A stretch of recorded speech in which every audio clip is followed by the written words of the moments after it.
Bonjour et bienvenue dans cette émission de juin 2014 d'ADP Info RH. Dans quelques instants, nous parlerons avec Muriel Bénard de la durée minimale du temps partiel. Voici pour commencer une date clé.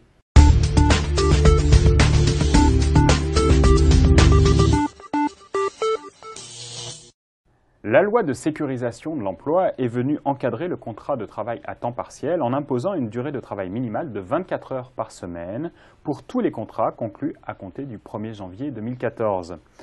Afin d'adapter cette nouvelle disposition aux différents métiers des branches d'activité, la loi a prévu que les accords de branche pouvaient déroger à cette durée minimale.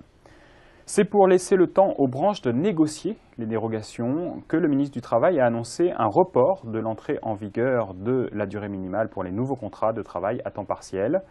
Ce report est inséré dans la réforme de la formation professionnelle du 5 mars 2014. Quelles en sont les conséquences pour les contrats à temps partiel et quel impact pour les entreprises? C'est ce que nous allons voir tout de suite dans ADP Info RH.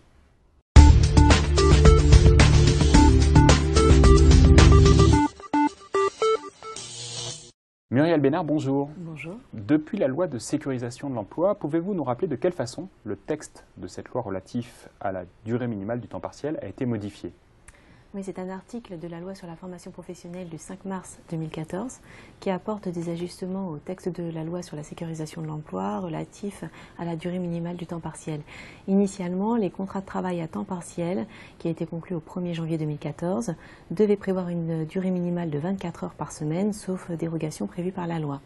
Le gouvernement a profité de la réforme sur la formation professionnelle pour ajouter un texte prévoyant le report de cette durée minimale au 1er juillet 2014 afin de laisser le temps aux syndicats et organisations patronales des branches professionnelles de finaliser leur accord. Concrètement, où en sommes-nous de cette obligation de signer des contrats à temps partiel de 24 heures minimum? Alors, tout d'abord, cela n'a pas d'impact de suite sur les contrats de travail qui étaient en cours au 1er janvier 2014, car ces contrats bénéficient d'une période transitoire de 2 ans, soit jusqu'au 31 décembre 2015, pour être mis en conformité. En revanche, pour les contrats de travail à temps partiel qui sont conclus à compter du 1er janvier 2014, et comme le texte de loi a été présenté au Conseil des ministres le 21 janvier 2014, 3 périodes sont à distinguer. La première période concerne les contrats de travail à temps partiel conclus entre le 1er janvier et le 21 janvier 2014, qui sont tenus par l'obligation de durée minimale de 24 heures par semaine. La seconde période concerne les contrats de travail qui sont conclus entre le 22 janvier et le 30 juin 2014, qui échappent à cette obligation. Enfin, une troisième période devrait commencer à partir du 1er juillet 2014, date à partir de laquelle les employeurs seraient à nouveau tenus par cette obligation de durée minimale de 24 heures par semaine. Est-il possible de déroger à cette obligation de 24 heures?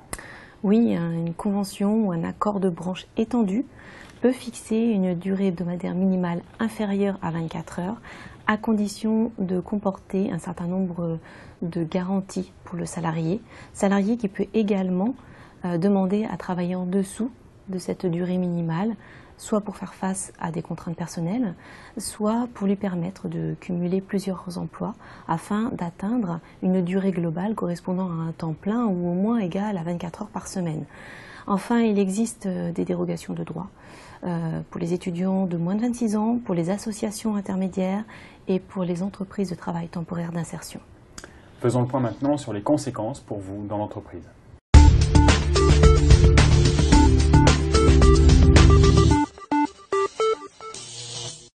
Muriel, vous venez de le dire, les employeurs se sont retrouvés face à une sorte d'insécurité juridique.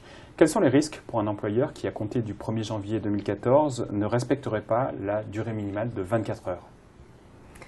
Dans ce cas, et mis à part les dérogations possibles, le contrat de travail à temps partiel n'est pas conforme. Il risque d'être requalifié à temps plein. C'est pourquoi les services RH doivent être vigilants et tenir à jour un échéancier précis afin de gérer au mieux les spécificités de chaque contrat de travail à temps partiel selon la date de conclusion. D'autres points d'attention pour les services RH? Oui, en premier lieu, il y a les contrats de travail à temps partiel qui sont conclus sur la période du 22 janvier au 30 juin 2014 et qui échappent à cette obligation de durée minimale. Pour autant, les textes ne précisent pas si ces contrats vont bénéficier de la période transitoire, comme c'est le cas pour les contrats de travail à temps partiel qui étaient en cours au 1er janvier 2014. Il semble que l'administration aille dans ce sens, de leur faire bénéficier de cette période transitoire. Reste à savoir si, en cas de litige, les juges vont aller également dans le même sens que l'administration. Ensuite, il y a les contrats de travail à durée déterminée qui sont à temps partiel et qui ont un motif de remplacement d'une personne travaillant moins de 24 heures par semaine. Dans ce cas, il semble opportun que le salarié fasse une demande écrite et motivée pour travailler à cet horaire. Enfin, il faut faire attention à la dérogation de droit qui concerne les étudiants de moins de 26 ans qui, par nature, est temporaire.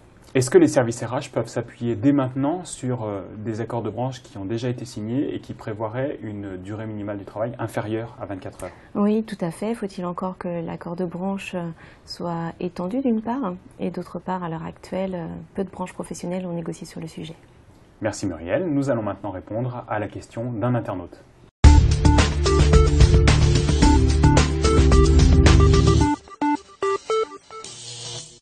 Muriel, est-on certain qu'au 1er juillet 2014, l'obligation de conclure un contrat à temps partiel de 24 heures minimum entrera à nouveau en vigueur? Selon les textes de loi, la réponse est oui, mais avec le changement de gouvernement et la demande de moratoire demandée par la CGPME, nous ne sommes pas à l'abri d'un éventuel ajustement supplémentaire. À suivre donc. Merci beaucoup Muriel. Je vous en prie. Voici maintenant la synthèse de cette émission.